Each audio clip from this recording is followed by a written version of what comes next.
Welcome to My Decadent Life. My name is Jennifer. Today we are talking about something that is a big buzz right now, and that is scent or fragrance in beauty products. So if you're interested in my kind of unique perspective on it, then please keep watching. So what am I not? I'm not a scientist. I'm not a chemist. I'm not a product chemical formulator. I am a person who is really sensitive to fragrance. So I quit wearing perfume about 8 years ago, and I started to really pay attention to the fragrances and scents of the products I was using. I noticed it mostly in my salon in the first place, but kind of grinned and bared it there because I didn't really know how to get around it, because trying to find unscented professional salon products 8 years ago was almost completely impossible. So fast forward to now, we know a lot more about scent and fragrance. I'm not going to get into the scientific part of it. There are some amazing people who have really done the research on that, and some people who have more of that scientific knowledge. Kenna, she is a chemist. She did a whole video on fragrance.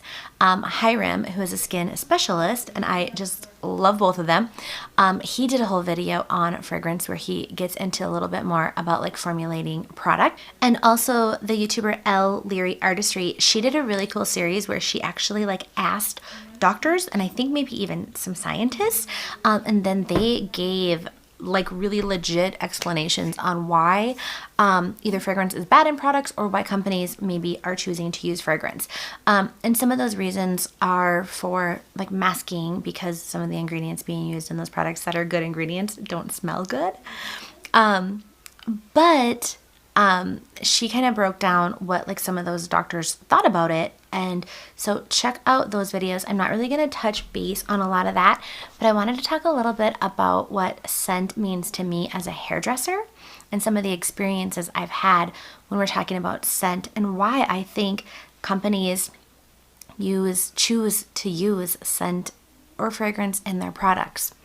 One of the reasons I decided to make this video is because I tried and I did a video on the new Bite Beauty foundation, and I actually really like it. But when I was watching other reviews, the thing that came up so much was like, how is this product clean? It has fragrance in it. And Sephora has a pretty good criteria of what like it takes to be clean at Sephora, but it isn't as strict as, let's say, Credo Beauty or the Detox Market is. But I think that it's definitely a step in the right direction, and I'm not going to fault Sephora for not being like as stringent. I mean, they're a conventional beauty store, and Sephora's, biggest goal is to sell product. And if you are a company like Bite Beauty and you're trying to compete with other brands at Sephora that have, the products have so much fragrance in them that people are really going to notice that, I almost can't fault Bite Beauty for choosing to put some synthetic fragrance in their product. Now, I looked it up, and in order to be clean at Sephora, and also Bite Beauty commented on this in their frequently asked questions, they do not use more than 1% of synthetic fragrance. So keep that in mind, and I'll touch base on that later. But that is something to keep in mind, that it is not as heavily scented as like perhaps a Too Faced product would be, or a Huda Beauty product may be. And these are the companies that Bite is directly competing with inside of a store where it's being carried. So if somebody looks at that little tube and they're sort of like, like what's cool about this? And they go over and they smell the Too Faced Peach Perfect, and they're like, oh, this smells like peaches. I love peaches, or this reminds me of X, Y, and Z. They may be more apt to choose that product, and that is just kind of our human nature. I had a peach lip gloss when I was like in the 7th grade, and when I smell anything similar to that, I just like go back and I am like a 7th grader again. And all the memories of like, I remember the first time I wore that lip gloss. I mean, I had it applied like an inch thick on my like pouty lips, and I was on the bus going somewhere, probably to like a band or a choir event, And I just remember everything about that feeling in that moment. So scent is so, so powerful. And that is something that we cannot deny as consumers. And like in my situation as a hairdresser trying to sell product. So that leads me to my next case. When I'm selling anything in my salon, it could be the most amazing product that does the best job. If it does not smell amazing, that product will sit on my shelf and collect dust.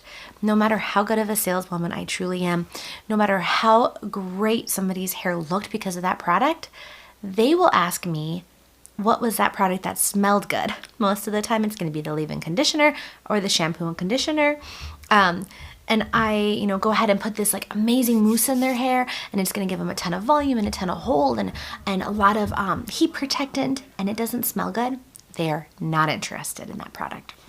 I purchased Redken came out with it was an unscented hairspray, and it also did not really have, and this is so crazy because I think it still said the word perfume or perfume or fragrance on the ingredients list. I'll have to double check that.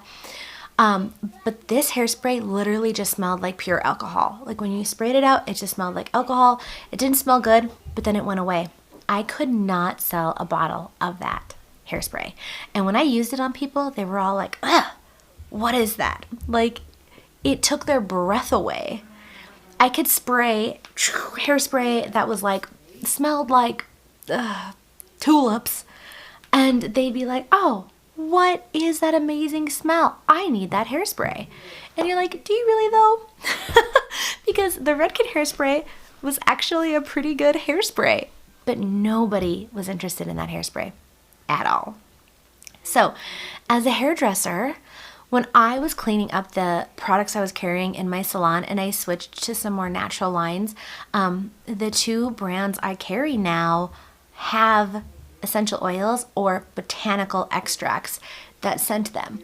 And the founder, and I believe he is a chemist, of Loma has a YouTube video that I'll link below where he talks about how they formulate their fragrance and that you do not have to be fearful of the fragrance that they use unless you are sensitive to essential oils. And he's very open about, what they use. And he said that in a lot of the products, they actually just list the fragrant ingredients because they're not formulating like traditional fragrance is being formulated. And again, that kind of goes back to the science part that I said I'm not going to get very in depth into. But essentially, like the ingredients that they're using to create this scent is they're able to list that out on the ingredient list instead of it being, like just the fragrant component all lumped into one. So that does also make me a little bit more comfortable with carrying those products in my salon.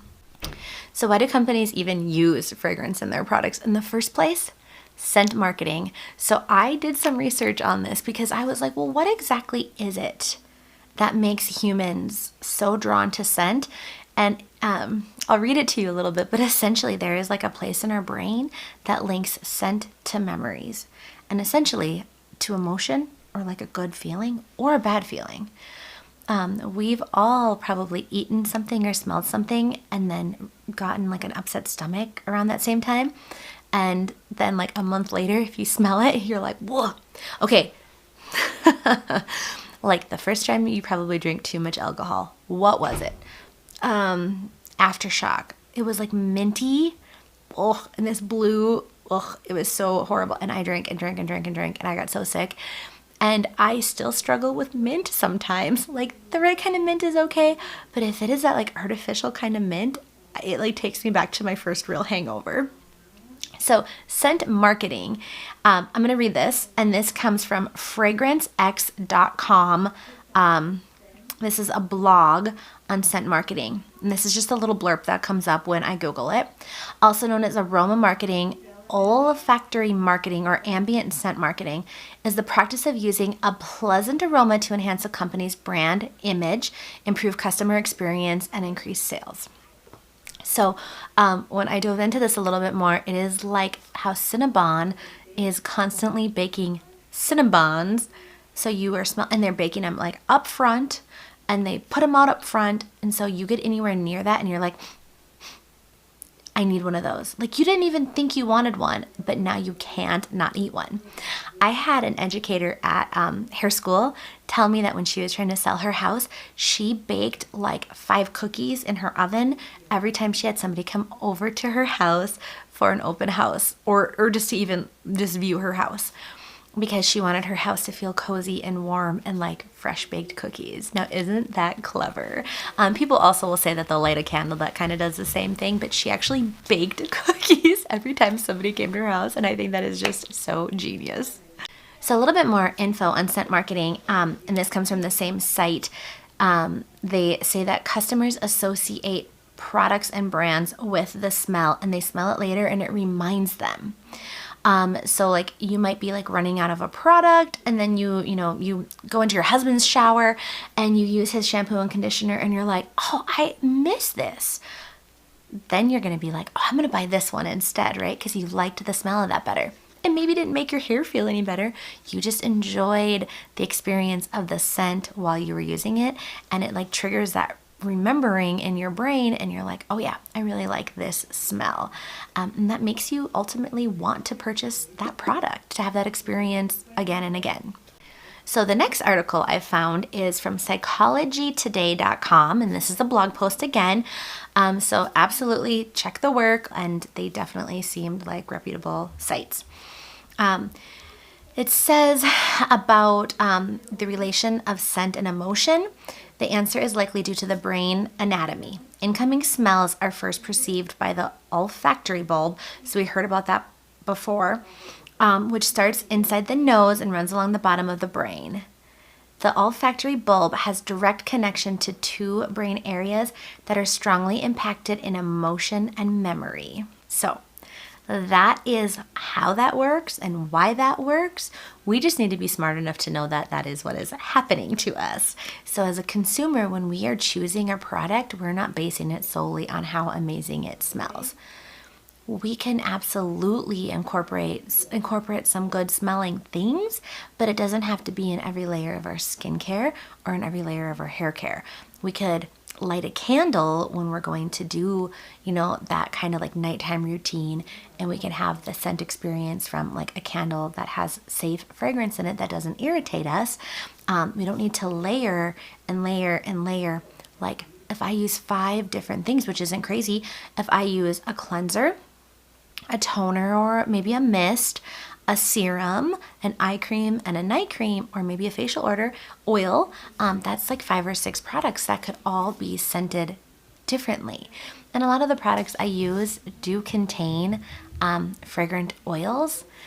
I don't seem to have a sensitivity to that, and my skin doesn't seem to either, but I have started including more of the Gin Amber Beauty skincare line to my routine, and her products are not scented at all.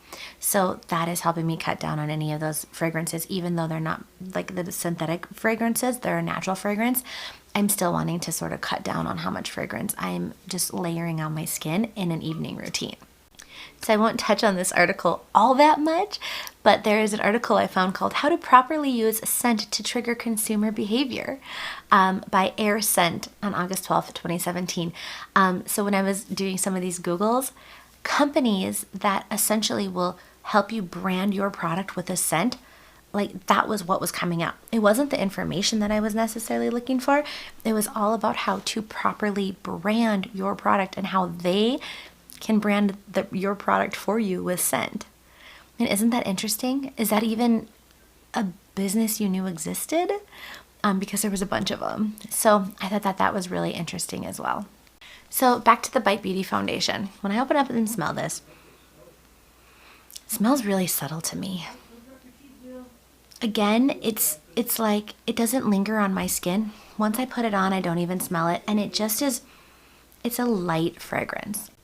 So what Bite writes on their frequently asked questions is, hey, we're clean, not boring. That said, we'll always be transparent with you. We both naturally derived scents and less than 1% of synthetic fragrance. We consider it indulging responsibly. And I can kind of understand that. Like I said, they are competing with companies that heavily scent their products. And when you have people shopping on emotion and impulse, and you have the product that is in like, just like that, what do they call that? Like soft touch, little packaging. Like there's nothing like gorgeous or like amazing about this packaging. If it doesn't have like any smell to trigger anything, and this probably wouldn't like be like, oh my God, I love that smell, I need to buy it. But again, I don't really blame them for wanting to kind of compete a little bit with those companies that are using so much fragrance. So then I wanted to talk about Loma, because I did mention how the Loma founder talked about how they formulate. And Loma smells amazing. My clients buy Loma because of how good it smells. So pairing cranberry aromatherapy. So like he said, they will use botanical extracts or fragrant essential oils to formulate.